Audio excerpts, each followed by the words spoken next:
Hi, thanks for joining me today.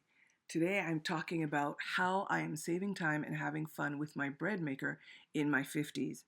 In my 50s, I've been making some lifestyle changes to help me manage my time better. One of the best things that I've done is invest in a bread maker. I've always wanted to make fresh bread and cute homemade rolls and all sort of just different buns, specialty breads, especially at Christmas time. One of the reasons why I do love my bread maker is that I found that it wasn't about being lazy, it was about wanting to find new ways to make breads, to be able to do it quickly, have fun while I'm doing it, so that I could have that homemade experience but still do some other things that I wanted to do as well.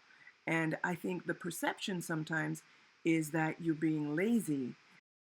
I do find it interesting though, because chances are pretty good the people that would be judging you because you're not making bread from scratch, they are most likely the people who are not making any bread at all.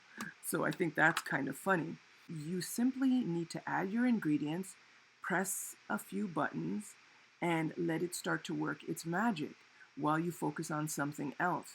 It is a total game changer for busy women who love the effect or the feel and the smell and the taste of a warm loaf of bread coming out of your kitchen. One of the best parts is that it is not just for bread. You can make so much more. It is like having a personal kitchen assistant that doesn't complain and that is willing to work while you do something else. It is about living smarter, not harder, in your 50s. And I focused so much on simplifying my life in my 50s that I realized that using helpful tools does not make me less capable. It just means that I am more intentional about how I am spending my time, and I want to spend it doing things that I love. So then you have the start, the reset, and the buttons for the timer. You can also do cookie, pasta dough, cake, and make jam in this bread maker. So it has a lot of different options, a lot of different things that you can do. And you also have the registration, and it gives you so many different options. I do like the way they put the recipes in here because it is pretty straightforward. And then as you go through the book, there's basic bread for firm, and like they just give you a lot of information.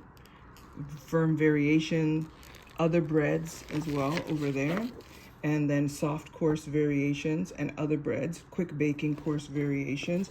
So you have a lot of information. I do like the fact that it does have a dough course. So you see that they have a dough setting to make dough for kneading for bread. You can make your own pizza doughs, you can do butter rolls, and then they have the option where you can make cake. Hope this is helpful. See you soon. Don't forget to subscribe and have a great day. Goodbye.